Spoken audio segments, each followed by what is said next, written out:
همین لحظه ها در بستانسرای حکومتی در شهر دوشنبه نشست سران کشورهای عضو اتحادیه دولت‌های مستقل به پایان رسید. برای اشتراک در این نشست سران 9 کشور این اتحاد آمده بودند.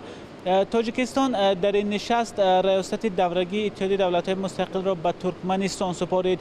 برای قبول ریاست نه رئیس جمهوری این کشور قربانگلی بردیمحمدوف بلکه معاون نخست وزیر این کشور پورلی آقامرادوف به دوشنبه آمد.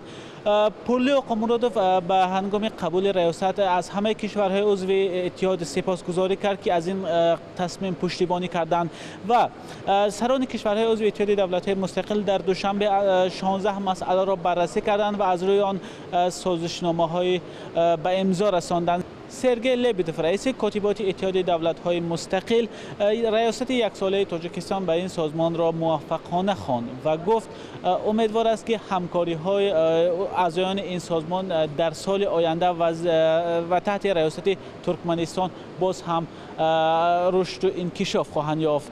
مهمترین سندهای امضا شده در سمیت دوشنبه این برنامه همکاری و مبارزه بر ضد جنایتکاری برای سالهای 2019-2023، برنامه همکاری در ساحه کائنات با هدف‌های آسایش‌ده و برنامه مبارزه با جنایتکاری در ساحه تکنولوژی اطلاعاتی میباشد. سران کشورهای عضو اتحادیه دولت‌های مستقل همچنین آمادگی‌ها به تجلیل 75مین سالگرد جشن غلبه را بررسی کردند و از روی آن قرار نیز قبول شد. اینچنین در سمیت دوشنبه قرار وابسته به 70 سالگی قبول اعلامیه عمومی حقوق بشر به امضا رسید.